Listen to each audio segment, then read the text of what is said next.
നമ്മുടെ കർത്താവും ദൈവമായ യേശുക്രിസ്തുവിന്റെ നാമത്തിലുള്ള സ്നേഹവന്ദനത്തെ ഏവരെയും വീണ്ടും അറിയിക്കുകയാണ്. ഇത് നമ്മുടെ ചാനലിലെ 100ാമത്തെ വീഡിയോയാണ്. ഈ 100ാമത്തെ വീഡിയോയിൽ ബൈബിളിലെ 100 രഹസ്യങ്ങൾ എന്നൊരു വിഷയമാണ് പറയാനായിട്ട് താല്പര്യപ്പെടുന്നത്.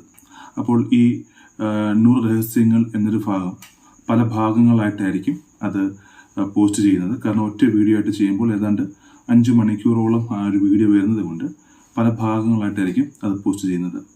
ഓരോ വീഡിയോയിലും ഏറ്റവും കുറഞ്ഞത് 10 കാര്യങ്ങളെങ്കിലും ഉൾപ്പെടുത്തുന്നതായിരിക്കും. ഈ പറയുന്ന 10 കാര്യങ്ങൾ അല്ലെങ്കിൽ ഈ പറയുന്ന 100 കാര്യങ്ങളിൽ 70 അധികം കാര്യങ്ങളെങ്കിലും ഈ ചാനലിൽ വളരെ വിശദമായി വിവരിച്ചിരിക്കുന്ന കാര്യങ്ങൾ തന്നെയാണ്. പുതിയതായിട്ട് വരുന്ന ഏറെക്കുറെ ഒരു 30 താഴെ പോയിന്റ് മാത്രമേ പുതിയതായിട്ട് വരുന്നുള്ളൂ. അപ്പോൾ ഓരോ വീഡിയോയിലും കുറഞ്ഞത് 10 പോയിന്റ് പറയുകയും അതിൽ 1-2 പോയിന്റെങ്കിലും പുതിയതായിട്ടുള്ളത് പറയുകയും ചെയ്യും. ബാക്കി കാര്യങ്ങളെല്ലാം നേരത്തെ പറഞ്ഞിരിക്കുന്ന കാര്യങ്ങൾ തന്നെയാണ്, പക്ഷേ വളരെ ചുരുക്കത്തിൽ വളരെ ഷോർട്ടാക്കി മാത്രമായിരിക്കും പറയുന്നത്. അതിന് വിശദമായിട്ടുള്ള വീഡിയോകൾ ഈ ചാനലിൽ കിടപ്പുണ്ട്. അതിൻ്റെ ലിങ്കുകൾ ഓരോ വീഡിയോയുടെയും ഡിസ്ക്രിപ്ഷനിൽ കൊടുക്കുന്നതായിരിക്കും, ആ പറഞ്ഞ വിഷയവുമായിട്ട് ബന്ധപ്പെട്ട ലിങ്കുകൾ. അപ്പോൾ 1ാമത്തെ രഹസ്യം, പലരെങ്കിലും തെറ്റിദ്ധരിച്ച് വെച്ചിരിക്കുന്നത് ബൈബിൾ പറഞ്ഞിരിക്കുന്നത് ഭൂമിയുടെ സൃഷ്ടിപ്പ് 6 ദിവസം കൊണ്ടാണെന്നും 6000 വർഷത്തെ പഴക്കം മാത്രമാണ് ഭൂമിക്കുള്ളത് എന്നുമാണ്. എന്നാൽ ബൈബിൾ പറയുന്നത് അങ്ങനെയല്ല.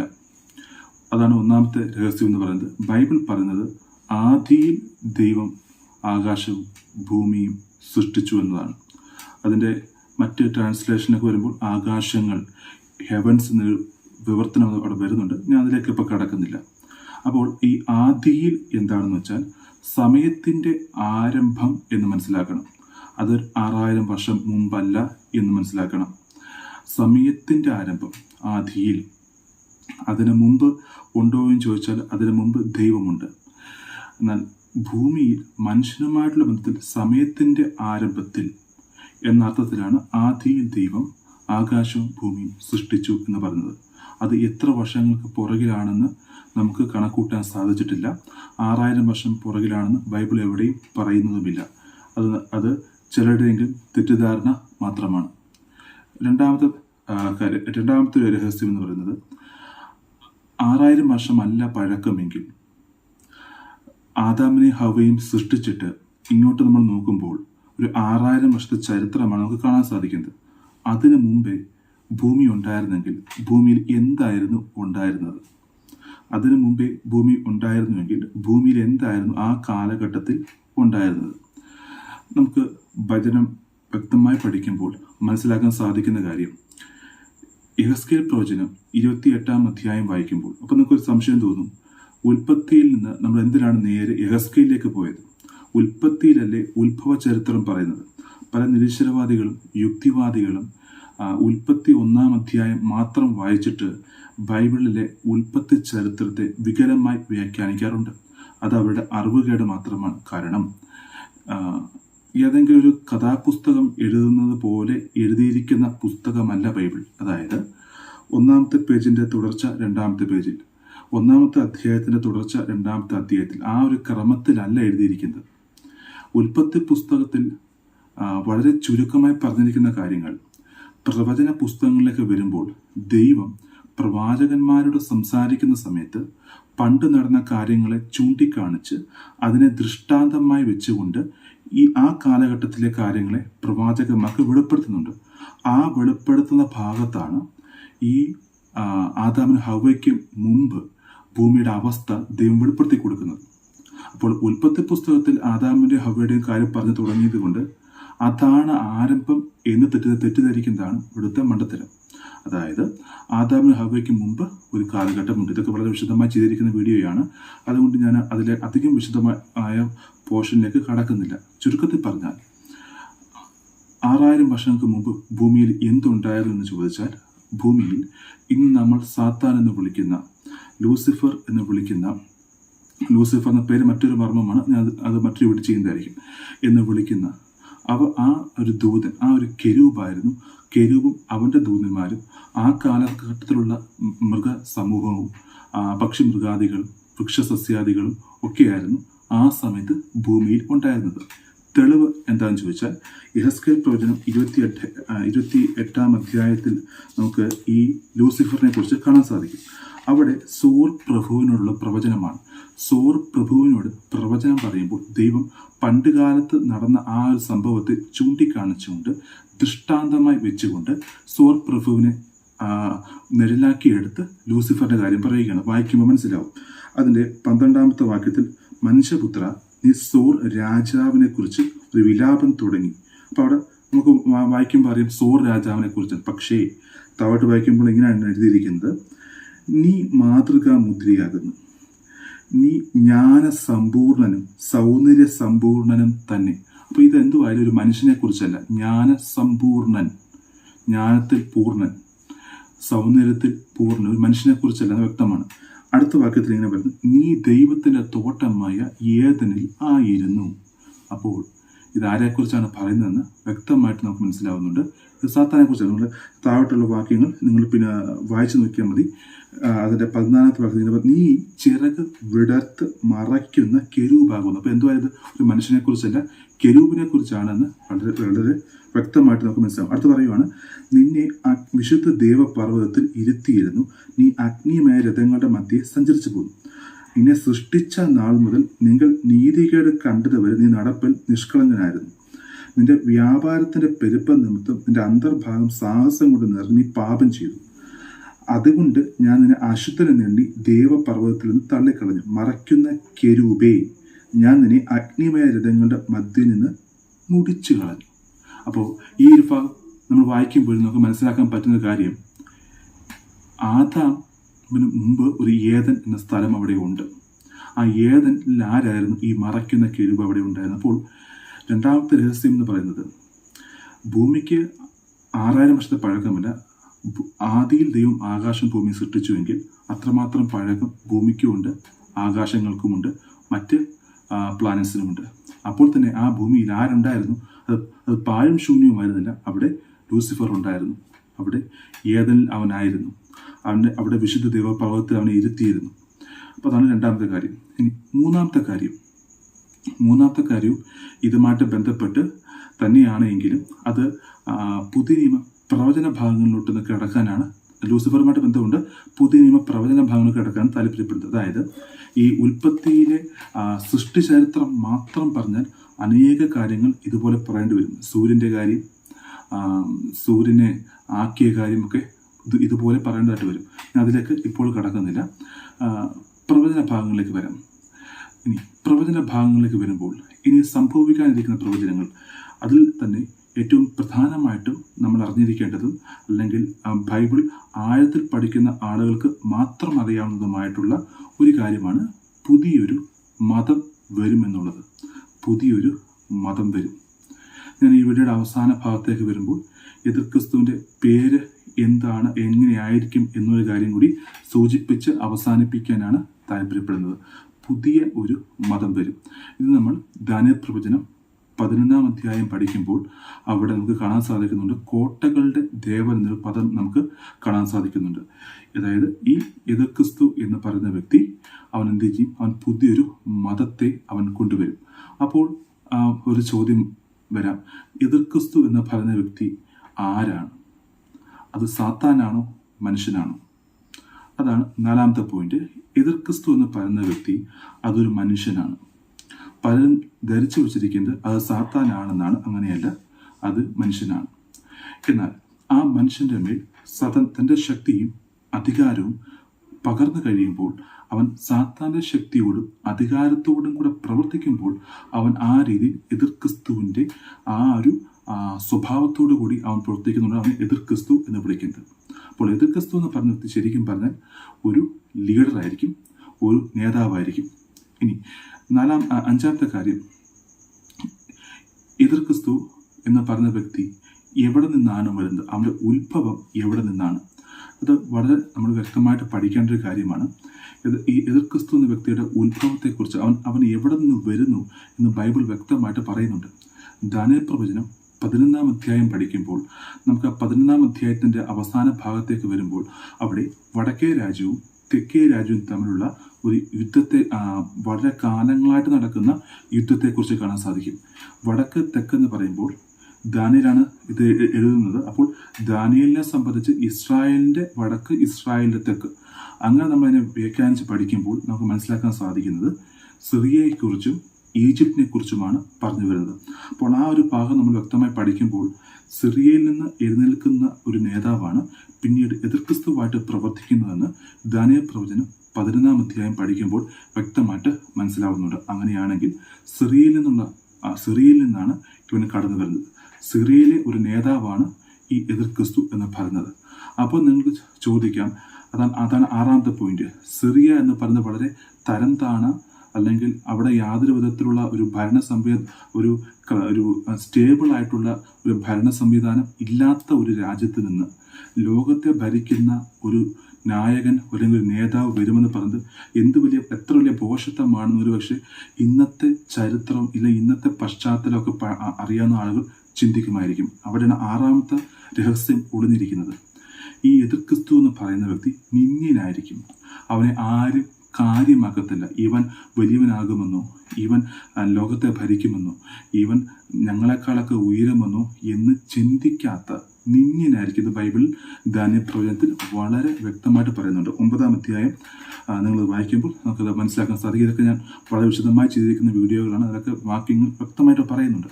ഞാനത് പെട്ടെന്ന് അവസാനിപ്പിക്കാൻ താല്പര്യപ്പെടുത്തുന്നുണ്ട്. ഞാൻ അതിലേക്ക് കടക്കുന്നില്ല.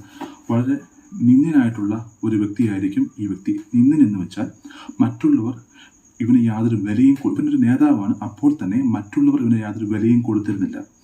ഇവനൊരു അവരെ അക്കാൾ ഉയർന്നു വരുമെന്ന് ചിന്തിക്കാത്ത രീതിയിൽ, അല്ലെങ്കിൽ അങ്ങനൊരു കൺസെപ്റ്റ് പോലും ഈ ലോക നേതാക്കളുടെ ഉള്ളിലില്ല. അവരുടെയൊക്കെ കാൽ കീഴിൽ കിടക്കുന്നു എന്ന് ചിന്തിച്ചിരുന്ന ഒരു നേതാവ് ഒരു സുപ്രഭാതത്തിൽ തന്ത്രപൂർവം, അവൻ ശക്തി കൊണ്ടല്ല, അവൻ ബുദ്ധി കൊണ്ട് തന്ത്രപൂർവം, ഉടമ്പടി പ്രകാരം, ഉപായപൂർവം, നയതന്ത്രം കൊണ്ട് ഇവൻ പലരെയും വശത്താക്കുകയും ഒടുവിൽ പലരും ഇവനെ കീഴ്പ്പെടുകയും ചെയ്യും. 7ാമത്തെ കാര്യം, അത് ഈ പ്രവചനവുമായിട്ട് ബന്ധപ്പെടുത്തി തന്നെയാണ് നമുക്കത് പറയാനുള്ളത്. 7ാമത്തെ കാര്യം അത് ഇസ്രായേലുമായിട്ട് ബന്ധപ്പെട്ടാണ്. കാരണം എതിർക്രിസ്തുവിനെ കുറിച്ച് പറയുമ്പോൾ ഇസ്രായേലിനെ കുറിച്ച് പറയാതിരിക്കാനായിട്ട് സാധിക്കത്തില്ല. ഇന്ന് നമുക്കറിയാം ഇസ്രായേൽ പാലസ്തീൻ പ്രശ്നം ഇന്ന് നമുക്ക് വളരെ വ്യക്തമായിട്ട് അറിയാം. പക്ഷേ ഈ ഒരു പ്രശ്നം ആരംഭിച്ചത് ഒരു 100 വർഷം മുമ്പല്ല, ഒരു 50 വർഷം മുമ്പല്ല. ഈ ഒരു പ്രശ്നം അത് നൂറ്റാണ്ടുകളായിട്ട് നടന്നുകൊണ്ടിരിക്കുകയാണ്. നമ്മൾ വചനം വ്യക്തമായിട്ട് പഠിക്കുമ്പോൾ യാക്കോബ് ഏശാവിനെ നമുക്ക് കാണാനായിട്ട് സാധിക്കുന്നു. യാക്കോബിൻ്റെ പിതാവ് ഇസാക്ക്. ഇസാക്കിന് ഒരു സഹോദരനുണ്ട്, അത് ഇഷ്മായേൽ. ഈ ഇഷ്മായേലിൻ്റെ സന്തതി പരമ്പരയും ഇസാക്കിൻ്റെ സന്തതി പരമ്പരയും അന്ന് മുതൽ തന്നെ ഒരു ചെറിയ അല്ലെങ്കിൽ വലിയ രീതിയിലുള്ള പ്രശ്നങ്ങൾ അന്ന് മുതലേ ഉണ്ട്. അത് ഈ ലോകത്തിൻ്റെ അവസാനം വരെ കാണുമെന്ന് ബൈബിൾ വ്യക്തമായി പഠിപ്പിക്കുന്നുണ്ട്. എന്ന് വെച്ചാൽ ഇസ്രായേൽ ഇന്ന് നടക്കുന്ന പ്രശ്നങ്ങൾ ഏതെങ്കിലും ഒരു രാജ്യം അത് ഉടമ്പടിക്ക് നിന്ന് ആ പ്രശ്നം അവസാനിക്കത്തില്ല. താൽക്കാലികമായി പ്രശ്നങ്ങൾ അവസാനിച്ചാലും വീണ്ടും വീണ്ടും യുദ്ധം അവിടെ ഉടലെടുത്തുകൊണ്ടേയിരിക്കും. വീണ്ടും അവിടെ യുദ്ധം തുറന്നുകൊണ്ടേയിരിക്കും. ബൈബിൾ വ്യക്തമായിട്ട് നമുക്ക് സെഖര്യാ പ്രവചനത്തിൽ നമുക്ക് ആ കാര്യം കാണാൻ സാധിക്കുന്നു. അന്നാൾ ഞാൻ യെരൂശലേമിനെ ഒരു പരിഭ്രമ പാത്രമാക്കി വെക്കും, യെരൂശലേമിനെ ചുമക്കുന്നവർക്ക് മുറിവേൽക്കുമെന്ന് സെഖര്യാ പ്രവചനത്തിൽ വ്യക്തമായിട്ട് എഴുതിയിട്ടുണ്ട്. ഈ കാര്യവും വിശദമായി ചെയ്തിരിക്കുന്ന വീഡിയോ നമ്മുടെ ചാനലുണ്ട്. അപ്പോൾ അതാണ് 7ാമത്തെ കാര്യം. ഇസ്രായേലുമായിട്ടുള്ള ബന്ധത്തിൽ ഈ നടക്കുന്ന യുദ്ധം ഒരു കാരണവശാലും അവസാനിക്കാൻ പോകുന്നില്ല. ഇവർ പാലസ്തീൻ മുഴുവൻ പിടിച്ചടക്കിയാലും ചുറ്റുമുള്ള അറബ് രാജ്യങ്ങൾ ഇവർക്കെതിരെ എഴുന്നേൽക്കുകയും ഈ യുദ്ധം കർത്താവിൻ്റെ രഹസ്യവരവിന് കഴിഞ്ഞും തുറന്നുകൊണ്ടേയിരിക്കും. 8ാമത്തെ കാര്യം അത് വളരെ പ്രധാനപ്പെട്ടതാണ്. കാരണം സമീപഭാവി സംഭവിക്കാൻ പോകുന്ന കാര്യമാണ്. പുതിയൊരു മതം വെളിപ്പെടുന്നതിന് മുമ്പ് യെരൂശലേം ദേവാലയം വരിക തന്നെ ചെയ്യും. അതിൻ്റെ വ്യക്തമായ തെളിവ് എന്താണെന്ന് ചോദിച്ചാൽ അത് വെളിപ്പാട് പുസ്തകം 11-ാം അധ്യായത്തിലാണ് ആ തെളിവ് കിടക്കുന്നത്. അതായത് മറ്റ് പുസ്തകങ്ങൾ ഭാഗം തെളിവുണ്ട്, ഞാൻ എല്ലാം വിശദീകരിക്കുന്നില്ല. ഈ ഒരു ഭാഗം മാത്രമേ പറയുന്നുള്ളൂ. കാരണം നേരത്തെ പറഞ്ഞതുപോലെ വിശദമായി ചെയ്തിട്ടുള്ള മറ്റ് വീഡിയോസ് ഈ ചാനലുണ്ട്. വെളിപ്പാട് പുസ്തകം 11-ാം അധ്യായത്തിൽ ഇങ്ങനെ എഴുതിയിരിക്കുന്നു, 1-2 വാക്യങ്ങൾ. നീ എഴുന്നേറ്റ് ദൈവത്തിന്റെ ആലയത്തെയും യാഗപീഠത്തെയും അതിൽ നമസ്കരിക്കുന്നവരെ അളക്കുക. ആലയത്തിന് പുറത്തുള്ള പ്രാകാരം അളക്കാതെ വിട്ടേക്കാം. അത് ജാതികൾക്ക് കൊടുത്തിരിക്കുന്നു. അവർ വിശുദ്ധ നഗരത്തെ 42 മാസം ചവിട്ടും. അപ്പോൾ ഇത് പഠിക്കുന്ന ആളുകൾക്കറിയാം, മഹോദ്രവ കാലത്തെ ആ കാലഘട്ടത്തിൽ നടക്കുന്ന സംഭവങ്ങളാണ് പറഞ്ഞു വരുന്നത്. അപ്പോൾ ഇവിടെ പറയുകയാണ്, വിശുദ്ധ സ്ഥലത്തിന് പ്രാകാരം 42 മാസം ജാതികൾ ചവിട്ടും. അപ്പോൾ അതിനർത്ഥം എന്താ? ഈ മഹോദ്രവ കാലത്ത് അവിടെ എന്തുണ്ട്? വിശുദ്ധ സ്ഥലമുണ്ട്, ദേവാലയമുണ്ട്, പ്രാകാരമുണ്ട്. ഈ പ്രാകാരത്തിൽ ജാതികൾ കയറും. യഹൂദവന്റെ ആചാരപ്രകാരം സ്ത്രീകൾക്ക് പോലും കയറാൻ സാധിക്കത്തില്ല. അപ്പോൾ അവിടെ ജാതികൾ കയറുകയാണ്. 42 മാസം ജാതികൾ അത് ചവിട്ടുമെന്ന് വ്യക്തമായിട്ട് ഇവിടെ എഴുതിയിരിക്കുന്നത്. അപ്പോൾ ഇങ്ങനെ അനേക വാക്യങ്ങളുണ്ട്. പക്ഷേ ആസന്ന ഭാവിയിൽ നമുക്ക് കാണാൻ സാധിക്കുന്ന ഒരു കാര്യം, യെരൂശലേം ദേവാലയം അത് പണിയപ്പെടുക തന്നെ ചെയ്യും. ഇനി ഒമ്പതാമത്തെ കാര്യം ഇസ്രായേലിന്റെ വലിയ തോൽവിയാണ്. ഇസ്രായേലിന്റെ വലിയ തോൽവി. യെരൂശലേം ദേവാലയം പണിയപ്പെട്ടതിന് ശേഷം ചുറ്റുമുള്ള അറബ് രാഷ്ട്രങ്ങൾ ഒരുമിച്ച് ഇവർക്കെതിരെ എഴുന്നേൽക്കുകയും അവരുടെ നേതാവായിട്ട് സിറിയയിൽ നിന്ന് വരുന്ന നേതാവ് അവരുടെ നേതാവായിട്ട് അല്ലെങ്കിൽ ഈ അറബ് രാജ്യങ്ങളുടെ നേതാവായിട്ട് മുമ്പിൽ നിന്ന് പട നയിക്കുകയും ആ യുദ്ധത്തിൽ ഇസ്രായേൽ തോൽക്കുകയും ചെയ്യും. ഇത് ബൈബിൾ വളരെ വ്യക്തമായി പ്രവചിക്കുന്നു. സക്രിയാവ് 14-ാം അധ്യായത്തിൽ നമുക്കത് കാണാൻ സാധിക്കുന്നു. ആ യുദ്ധത്തിൽ ഇസ്രായേൽ തോൽക്കുകയും ചെയ്യും. അതൊരു വലിയ തോൽവിയായിരിക്കും. അനേക ആളുകൾ കൊല്ലപ്പെടും, അനേക ആളുകളെ നശിപ്പിക്കും.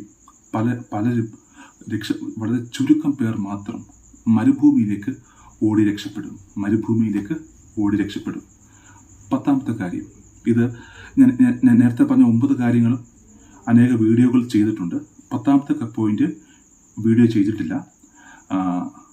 എന്താണ് ഈ എതിർക്രിസ്തുവിന്റെ പേര്? നമ്മൾ എതിർക്രിസ്തു എന്ന് പറയുന്നുണ്ട്. അവന്റെ പേരെന്താണ്? ബൈബിളിൽ എന്തെങ്കിലും സൂചനകൾ എതിർക്രിസ്തുവിന്റെ പേരിനെ കുറിച്ചുണ്ടോ? ഞാൻ നേരത്തെ പറഞ്ഞു, എതിർക്രിസ്തു വരുന്നത് സിറിയയിൽ നിന്നാണ് എന്ന്, സിറിയയിലെ നേതാവാണ് എന്നും ബൈബിൾ പറയുന്നുണ്ട്. എൻ്റെ പഠനത്തിൽ നിന്ന് എനിക്ക് മനസ്സിലായ കാര്യം അതാണ്.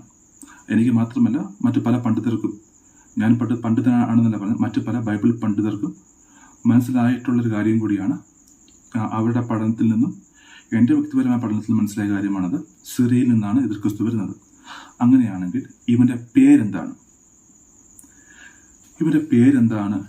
എന്ന് നമ്മൾ ചിന്തിക്കുമ്പോൾ 3-4 കാര്യങ്ങൾ ബൈബിളിൽ നിന്ന് നമ്മളൊന്ന് മനസ്സിലാക്കിയെടുക്കണം. ഇവന്റെ പേരെന്താന്ന് നമുക്ക് അതിൽ നിന്ന് മനസ്സിലാവും. ഒന്നാമത്തെ കാര്യം, ഇവനെ തന്നെ വിളിക്കുന്നത് ബീസ്റ്റ് എന്നായിരിക്കും, മൃഗമെന്നായിരിക്കും. മൃഗത്തിന്റെ കുറച്ചും കൂടി ഒരു ഹയർ സ്റ്റാൻഡേർഡ് ആയിട്ടൊരു പദം ബീസ്റ്റ് എന്നായിരിക്കും. നിങ്ങൾ നോക്കിക്കേ, ഇന്നത്തെ പുതുതലമുറയിലെ ആളുകൾ അവരെ തന്നെ മൃഗമെന്ന അർത്ഥം വരുന്ന രീതിയിൽ ബീസ്റ്റ് എന്നോ അല്ലെങ്കിൽ ഡെവിൾ എന്നോ ലൂസിഫർ എന്നോ ഒക്കെ വിളിക്കാനാണ് താല്പര്യം. ഡോണ്ട് പ്ലേ വിത്ത് ഡെവിൾ എന്നൊക്കെ ഇങ്ങനെ പറയാനാണ് ഇന്നത്തെ യുവതലമുറയ്ക്ക് താല്പര്യം. അവരൊരിക്കലും ദൈവത്തിന്റെ ദൂതനെന്നോ ദൈവമെന്നോ ഞാൻ ദൈവത്തിന്റെ ദൂതന അങ്ങനല്ല, ഞാൻ ഡെവിളാണ് എന്ന് പറയാനാണ് ഇന്നത്തെ തലമുറയ്ക്ക് താല്പര്യം. അതിനെ പ്രോത്സാഹിപ്പിക്കുന്ന അല്ലെങ്കിൽ അതിനെ എൻകറേജ് ചെയ്യിക്കുന്ന സിനിമകൾ, അങ്ങനത്തെ പാട്ടുകൾ, അങ്ങനത്തെ ഡാൻസുകൾ ഒക്കെ ഇന്ന് വളരെ സുലഭമായിട്ട് മീഡിയകളിലുണ്ട്. ഇത് ഇവന്റെ വരവിന്റെ ഒരു മുന്നോടിയാണ്. അതായത് ഇവനെ തന്നെ സ്വയം വിളിക്കുന്നത് ബീസ്റ്റ് എന്ന അർത്ഥം വരുന്ന ഒരു പേരായിരിക്കും. മൃഗം എന്ന അർത്ഥം വരുന്ന ബീസ്റ്റ് എന്നോ ഒന്നെങ്കിൽ അതിൻ്റെ എബ്രായ, ഗ്രീക്ക് അല്ലെങ്കിൽ അരാമ്യ അർത്ഥത്തിൽ വരുന്നൊരു വാക്കായിരിക്കും.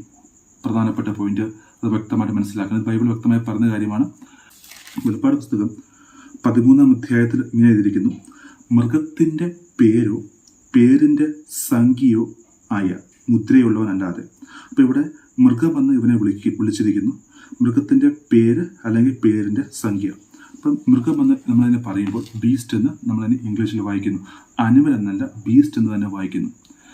രണ്ടാമത്തെ കാര്യം, ഇവന്റെ പേരും ഇവന്റെ പേരിന്റെ സംഖ്യയും.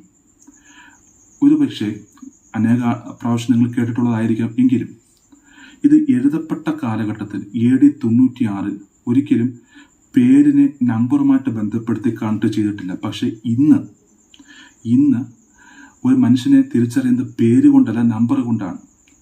ഏത് രാജ്യത്ത് താമസിക്കുന്ന വ്യക്തിക്കായാലും ഒരു ID കാർഡ് കാണും, അതൊരു നമ്പർ ആയിരിക്കും. ഇന്ത്യയിൽ ആധാർ കാർഡ് ഉള്ളതുപോലെ മറ്റ് പല രാജ്യങ്ങളിൽ പല വിധത്തിലുള്ള കാർഡുകളുണ്ട്. കാരണം പേരുകൾ വെച്ച് ആളുകളെ ഐഡന്റിഫൈ ചെയ്യാൻ പ്രയാസമാണ് ഒരു രാജ്യത്തിൽ. കാരണം ഒരേ പേരുള്ള അനേക ആളുകളുണ്ട്. അവിടെ നമ്പർ വെച്ചിട്ടാണ് ഐഡന്റിഫൈ ചെയ്യുന്നത്.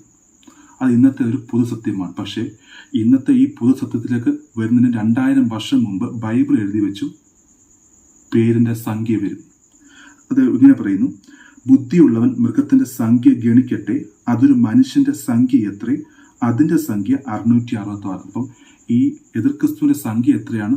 666. അതായത് നമ്മുടെ പേരിനൊരു നമ്പർ ഉള്ളതുപോലെ, നമുക്കൊരു ആധാർ നമ്പർ ഉള്ളതുപോലെ, അതുപോലെ ഓരോരോ രാജ്യത്ത് ജീവിക്കുന്നവർക്ക് അതത് ID കാർഡിന്റെ നമ്പർ ഉള്ളതുപോലെ ഈ എതിർക്രിസ്തുവിന്റെ ഒരു നമ്പർ 666 എന്നായിരിക്കും. ഈ 666 നമ്പർ ഇവിടെ പറയുന്നത് ബുദ്ധിയുള്ള മൃഗത്തിന്റെ സംഖ്യ ഗണിക്കട്ടെ എന്നാണ്. അതായത് ഇതൊരു മർമ്മമാണ്. ഈ ഒരു മർമ്മം സോൾവ് ചെയ്യാൻ പല പണ്ഡിതന്മാർ ശ്രമിച്ചിട്ടുണ്ട്.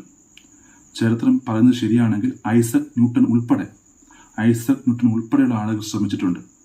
പലരും ഇതിൻ്റെ സൊല്യൂഷനായിട്ട് പല സൊല്യൂഷനും പറയുന്നുണ്ട്. എങ്കിലും ഇതിൽ ഏതാണ് കൃത്യമെന്ന് അറിയത്തില്ല. എങ്കിലും ഒരു കാര്യം നമുക്ക് ഇങ്ങനെ പറയാം: ഇവൻ്റെ പേരിൽ മൃഗം എന്ന അർത്ഥം വരുന്ന, അല്ലെങ്കിൽ ഒരു എന്താ പറയണ്ടേ, ഒരു മറ്റൊരു പേര് പോലെ, നമുക്ക് പ്രിയപ്പെട്ട പേരെന്നൊക്കെ പറയുന്നത് പോലെ, ഇപ്പം ലോകത്തിലെ പ്രധാനപ്പെട്ട ഫുട്ബോൾ താരങ്ങൾക്ക് അവർക്കൊരു പേരുണ്ട്. അപ്പോൾ തന്നെ അവരെ കാണികൾ വിളിക്കുന്ന, പ്രിയപ്പെട്ട് വിളിക്കുന്ന പേരുണ്ട്.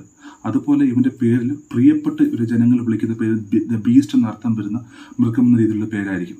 2, ഇവന്റെ പേരിന്റെ നമ്പർ 666 ആയിരിക്കും. മൂന്നാമത്തത്, ഏറ്റവും പ്രധാനപ്പെട്ടത്, ഇനി 666 ഒരു കാര്യം കൂടെ പറയട്ടെ. ആ നമ്പർ ശരിക്കും പറഞ്ഞാൽ അത് ബുദ്ധിയുള്ളവനെ കുറിച്ച് ഗണിക്കട്ടെ എന്ന് പറയുമ്പോൾ അവിടെ എന്തൊക്കെയോ കാര്യങ്ങൾ ഇനിയും അതിൽ വെളിപ്പെടാൻ ഇരിക്കുന്നുണ്ട്. അതെന്തൊക്കെയും തിരിച്ചറിയാൻ ഇരിക്കുന്നുണ്ട്. അത് ആ കാലത്തിലെ ജനങ്ങൾ തിരിച്ചറിയും. ഇനി മൂന്നാമത്തെ പ്രധാനപ്പെട്ട കാര്യം, അത് ഒരുപക്ഷെ അത് എൻ്റെ മാത്രം ഒരു അനുമാനമാണ്. എൻ്റെ പഠനത്തിൽ നിന്ന് എനിക്ക് മനസ്സിലായ കാര്യമാണ്. നിങ്ങൾക്കത് സ്വീകരിക്കാം, സ്വീകരിക്കാതിരിക്കാം. അതൊരു ഉപദേശമല്ല, അതൊരു അനുമാനം മാത്രമാണ്. ആരാണിവൻ? ഇവൻ്റെ പേരിനെ കുറിച്ച് പറയുമ്പോൾ പേരിൽ മൃഗമെന്ന് വരും. പേരിൻ്റെ നമ്പർ ഇതാണ്. ഇവൻ്റെ പേരിൽ വരുന്ന പ്രധാനപ്പെട്ട ഒരു പോർഷനുണ്ട്. അത് എൻ്റെ ഒരു അനുമാനം മാത്രമാണ്. നിങ്ങൾക്ക് സ്വീകരിക്കാം, സ്വീകരിക്കാതിരിക്കാം. വെളിപ്പാട് പുസ്തകം 17-ാം അധ്യായം അതിൻ്റെ 8-ാമത്തെ വാക്യം: നീ കണ്ട മൃഗമോ ഉണ്ടായിരുന്നതും ഇപ്പോൾ ഇല്ലാത്തതും ഇനി അഗാധത്തിൽ നിന്ന് കയറി നാശത്തിലേക്ക് പോകുവാൻ ഇരിക്കുന്നതും ആകുന്നു. ഇവിടെ ശ്രദ്ധിക്കേണ്ട കാര്യം ഇതാണ്: നീ കണ്ട മൃഗം ഉണ്ടായിരുന്നതാണ്. അതായത് ഈ എതിർക്രിസ്തു എന്ന് പറയുന്ന വ്യക്തി മുമ്പ് ഉണ്ടായിരുന്നതാണ്. അടുത്ത് പറയുകയാണ്, ഇപ്പോൾ ഇല്ല. അതായത് ഈ വെളിപ്പാട് പുസ്തകം എഴുതുന്ന സമയത്ത് യോഹന്നാൻ ഈ ദർശനം കാണുന്ന സമയത്ത് ആ സമയത്ത് ഇല്ല. ഇനി അഗാധത്തിൽ നിന്ന് കയറി നാശത്തിലേക്ക് പോകുവാൻ ഇരിക്കുന്നതുമാകുന്നു. അപ്പൊ ഇവൻ ഇപ്പം അവിടെയുള്ള അഗാധത്തിൽ മുമ്പുണ്ട്, ഇപ്പോൾ ഇല്ല. ഇത് ന്യൂ ലിവിംഗ് ട്രാൻസ്ലേഷൻ വായിക്കുമ്പോൾ ഇപ്പോൾ ജീവനോടില്ല എന്നാണ് അർത്ഥമാക്കുന്നത്. മുമ്പ് ജീവനോടുണ്ടായിരുന്നു, ഇപ്പോൾ ജീവനോടില്ല. ഇപ്പോൾ എവിടെയാണ്? അഗാധത്തിൽ നിന്ന് കയറി നാശത്തിലേക്ക് പോകുവാൻ. അപ്പോൾ ഇപ്പോൾ ഇവൻ എവിടെയാണ്? അഗാധത്തിലാണ്. എന്താണ് ഈ അഗാധം? ബോട്ടംലെസ് പിറ്റ് എന്നാണ് നമ്മൾ വായിക്കുമ്പോൾ മനസ്സിലാവുന്നത്. ബൈബിളിൽ ഈ ബോട്ടംലെസ് പിറ്റ് എന്നതിനെക്കുറിച്ച് വിവക്ഷിക്കുന്നത്, അല്ലെങ്കിൽ അതിനെക്കുറിച്ച് പറയുന്നത് പാതാളത്തെയാണ്, അല്ലെങ്കിൽ അതിനെ സൂചിപ്പിക്കുന്നത് പാതാളത്തെയാണ്. അതായത് ഒരു കാലത്ത് ഭൂമിയിൽ ജീവിച്ചിരുന്ന വ്യക്തിയാണ്. ആ ഭൂമിയിൽ ജീവിച്ചിരുന്ന വ്യക്തി ഇപ്പോൾ ഇല്ല. മീൻസ് അവൻ മരിച്ചുപോയി. അവനിപ്പോൾ അഗാധത്തിലാണ്, എന്നുവെച്ചാൽ പാതാളത്തിലാണ്. അവിടെ നിന്ന് കയറി നാശത്തിലേക്ക് പോകാനിരിക്കുന്നതാണ്. ഇത് ഒരു വ്യക്തി എന്ന രീതിയിൽ ഇവിടെ പറയുമ്പോൾ, നീ കണ്ട മൃഗം ഒരു വ്യക്തി എന്ന രീതിയിൽ പറയുമ്പോൾ ഇതിനെ 2 രീതിയിൽ നമ്മളിതിനെ വ്യാഖ്യാനിക്കണം. ഒന്ന്, ഒരു ഭരണ സംവിധാനം എന്ന രീതിയിൽ. 2, ഇവിടെ എഴുതിയിരിക്കുന്ന ലിറ്ററലി വ്യക്തി എന്ന രീതിയിൽ തന്നെ ഇതിനെ വ്യാഖ്യാനിക്കണം. എൻ്റെ ഒരു പഠനത്തിൽ എനിക്ക് മനസ്സിലായൊരു കാര്യം, ഈ എതിർക്രിസ്തുവിന്റെ സ്വഭാവ ഗുണങ്ങൾ മുമ്പ് കാണിച്ചിരുന്നത്, അതായത് ഇവൻ്റെതായിട്ടൊരു പുതിയൊരു മതം കൊണ്ടുവരുന്നു, ഇവൻ്റെതായിട്ടൊരു പുതിയൊരു എംബളം കൊണ്ടുവരുന്നു. ആ നമ്പർ, ആ എംബളം അല്ലെങ്കിൽ ആ ഒരു ചിഹ്നം സ്വീകരിക്കുന്ന ആളുകൾക്ക് മാത്രം വാങ്ങാനും വിൽക്കാനും സാധിക്കുന്നു. അവർക്ക് മഹത്വം വർദ്ധിപ്പിച്ചു കൊടുക്കുന്നു. ഇങ്ങനെ കുറേ കാര്യങ്ങൾ ഇവൻ ചെയ്യുന്നുണ്ട്. ഇതേപോലെ മുമ്പ് എന്ന് വെച്ചാൽ യേശുക്രിസ്തുവിന് മുമ്പ്, അതായത് ഈ വെളിപ്പാട് പുസ്തകം ദർശനം യോഹന്നാൻ കാണുന്നതിന് മുമ്പ് ആ കാര്യങ്ങൾ ചെയ്തിരുന്ന വ്യക്തി ആരെന്ന് ബൈബിൾ അടിസ്ഥാനത്തിൽ നമ്മളൊന്ന് പരിശോധിച്ചാൽ നമുക്ക് കാണാൻ സാധിക്കുന്നത് നിമ്രോദിനെയാണ്. നെബൂഖദ്നേസർ അതുപോലെയൊക്കെ ചെയ്തിട്ടുണ്ട് എങ്കിലും നിമ്രോദ് കാണിച്ചത്രയും കാര്യങ്ങൾ നെബൂഖദ്നേസർ ചെയ്തിട്ടില്ല. അങ്ങനെയാണെങ്കിൽ നിമ്രോദിന്റെ ആത്മാവോടുകൂടെ അല്ലെങ്കിൽ നിമ്രോദിന്റെ ആ ഒരു അവന്റെ മേൽ വ്യാപരിച്ച പൈശാചിക ശക്തിയുടെ വ്യാപാരത്തിൽ ആയിരിക്കും എതിർക്രിസ്തു അവസാന നാൾ പ്രവർത്തിക്കുന്നത്. അതുകൊണ്ടാണ് ഇങ്ങനെ പറഞ്ഞിരിക്കുന്നത്, നീ കണ്ട മൃഗം ഉണ്ടായിരുന്നതാണ്, ഇപ്പോൾ ഇല്ലാത്തതാണ്, ഇനി അഗാധത്തിൽ നിന്ന് കയറി. അപ്പം ഇപ്പോൾ ഈ പറഞ്ഞ ശബ്ദം അഗാധത്തില, പാതാളത്തില. ഇനി അതിനെക്കുറിച്ച് പറയുമ്പോൾ അത് മറ്റൊരു മർമ്മമാണ്. 11ാമത്തെ പോയിന്റായിട്ട് നിങ്ങൾ വേണമെങ്കിൽ കൂട്ടിക്കോളൂ. ഒരു മനുഷ്യൻ മരിക്കുമ്പോൾ അവൻ പാപിയായിട്ടാണ് മരിക്കുന്നതെങ്കിൽ അവൻ പോകുന്ന നരകത്തിലേക്കല്ല, പാതാളത്തിൽ, ഇപ്പോൾ നിലവിൽ പാതാളത്തിലേക്കാണ്. ഒരു മനുഷ്യൻ വിശുദ്ധനായിട്ടാണ് മരിക്കുന്നതെങ്കിൽ അവൻ പോകുന്നത് സ്വർഗത്തിലേക്കല്ല, പർദീസയിലേക്കാണ്. പർദീസ പറയുന്നത് 3ാം സ്വർഗം എന്നാണ്. അപ്പൊ പർദീസ വേറെ, പാതാളം വേറെ. പാതാളത്തിലായിരിക്കുന്ന വ്യക്തിയായാലും പർദീസയിലായിരിക്കുന്ന വ്യക്തിയായാലും അവർക്ക് ഒരു ന്യായവിധി ശേഷിക്കുന്നുണ്ട്. പർദീസയിലായിരിക്കുന്ന വ്യക്തിക്ക് ശേഷിക്കുന്ന ന്യായവിധി അത് പ്രതിഫലങ്ങൾ കൊടുക്കുന്നൊരു ന്യായവിധിയാണ്. അത് സ്വർഗത്തിൽ വെച്ച് നടക്കുമ്പോൾ പാതാളത്തിലായിരിക്കുന്നവർക്കുള്ള ന്യായവിധി വെള്ളസിംഹാസനം മുമ്പാകെ നടക്കും. വെള്ളസിംഹാസനം മുമ്പാകെ ജീവപുസ്തകത്തിൽ പേരെഴുതി കാണുന്ന ഏവനെയും തീപ്പൊയ്കയിലേക്ക് തള്ളിക്കളയും. ആ തീപ്പൊയ്കയാണ് നരകം, 2ാമത്തെ മരണം. പല ആളുകളും തെറ്റിദ്ധരിച്ച് വെച്ചിരിക്കുന്നത് നരകം ഇപ്പോഴേ ഉണ്ടെന്നാണ്. പല വീഡിയോകളും ചില പുസ്തകങ്ങളൊക്കെ ഇറങ്ങിയിട്ടുണ്ട്, ഞങ്ങൾ നരകത്തിൽ പോയി, ഞങ്ങൾ അത് കണ്ടു, ഇത് കണ്ടു, ഇന്ന ആളെ കണ്ടു. ശരിക്കും പറഞ്ഞാൽ ഇപ്പോൾ ഉള്ളത് യാതനാ സ്ഥലമാണ്, നരകമല്ല. ഇപ്പോൾ ഉള്ളത് പർദീസയാണ്. ഒരു മനുഷ്യൻ മരിച്ചാലോട്ട് വിശുദ്ധനാണെങ്കിൽ കടന്നു പോകുന്നത് പർദീസയിലോട്ട്, പാപിയാണെങ്കിൽ കടന്നു പോകുന്നത് യാതനാ സ്ഥലത്തോട്ട്, നരകത്തിലോട്ടല്ല. നരകത്തിലോട്ട് പോകുന്ന ഒരു സമയമുണ്ട്, അത് മറ്റൊരു കാലഘട്ടമാണ്. ഇപ്പോൾ നരകമുണ്ടോ എന്ന് ചോദിച്ചാൽ നരകം ഇപ്പോൾ എംറ്റിയാണ്, നരകത്തിൽ ആരും തന്നെ ഇല്ല. നരകം ഒരുക്കിയിരിക്കുന്നത് മനുഷ്യന് വേണ്ടിയല്ല, നരകം ഒരുക്കിയിരിക്കുന്നത് സാത്താന് വേണ്ടിയാണ്. യേശുക്രിസ്തുവിന്റെ 2ാം വരവോട് കൂടി സാത്താനെ, അതിന്റെ ഒത്തിരി വിശദീകരണം അതിലേക്ക് കടക്കുന്നില്ല, സാത്താനെ അതിലേക്ക് തള്ളിയിട്ടതിന് ശേഷമാണ് ജീവപുസ്തകത്തിൽ പേരെഴുതി കാണാത്ത ആളുകളെയും കൂടെ അങ്ങോട്ടേക്ക് ഇടുന്നത്. ആദ്യം എതിർക്രിസ്തുവും കള്ളപ്രവാചകനും പോകും, പിന്നീട് സാത്താൻ പോകും, ജീവപുസ്തകത്തിൽ പേരെഴുതി കാണാത്ത ആളുകളും പോകും. അപ്പം ഇതാണ് അതിൻ്റെ ഒരു ഓർഡർ. അപ്പം ഞാൻ പറഞ്ഞു വന്ന വിഷയം നിമ്രോദ്. എതിർക്രിസ്തുവിൻ്റെ പേര് ഒന്ന്, അത് മൃഗം എന്നർത്ഥം വരുന്ന, ബീസ്റ്റ് എന്നർത്ഥം വരുന്ന പേരുണ്ട്. 2, പേരിൻ്റെ നമ്പർ. 3, ആ പേരിൽ നിമ്രോദ് എന്ന വാക്കോ അല്ലെങ്കിൽ നിമ്രോദ് എന്ന പദവുമായിട്ട് സാമ്യമുള്ള വാക്ക് ആ പേരിൽ വരാൻ സാധ്യതയുണ്ട്. കാരണം സിറിയയിലെ നേതാവായിട്ട് ഇവൻ കടന്നു വരുമ്പോൾ സിറിയയിലെ ഇപ്പോഴത്തെ മത ചിന്തയുമായിട്ട് നമ്മൾ കണക്കൂട്ടുമ്പോൾ അവരുടെ പേര് വളരെ വലുപ്പമുള്ള പേരാണ്. പക്ഷേ ഇവൻ നേതാവായി കഴിയുമ്പോൾ ഇവൻ ഇപ്പോഴുള്ള മതങ്ങളെല്ലാം മാറ്റിയിട്ട് ഇവൻ്റെതായ പുതിയൊരു മതത്തെ കൊണ്ടുവരും. പുതിയൊരു മതത്തെ നേരത്തെ വിശദീകരിച്ചു കഴിഞ്ഞു, മതത്തെ കൊണ്ടുവരും. അതുകൊണ്ട് തന്നെ ഇവൻ്റെ പേരിൽ നിമ്രോദ് എന്ന ആശയം വരുന്ന അല്ലെങ്കിൽ ആ അർത്ഥം വരുന്ന, ആ വാക്ക് വരുന്ന പേര് കാണുമെന്നാണ് ഞാൻ എൻ്റെ വ്യക്തിപരമായ പഠനത്തിൽ മനസ്സിലാക്കിയിരിക്കുന്ന കാര്യം.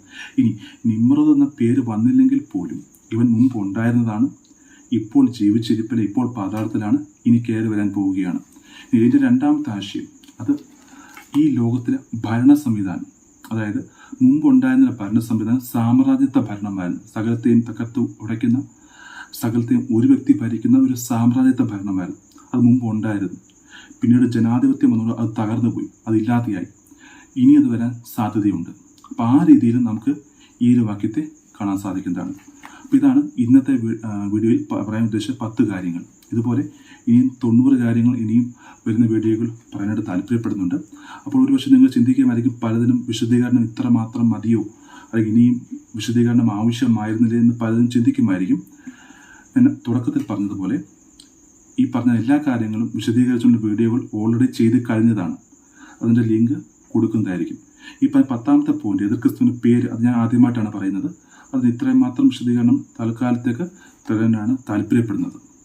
ദൈവം നമ്മെ അനുഗ്രഹിക്കുമാറാകട്ടെ.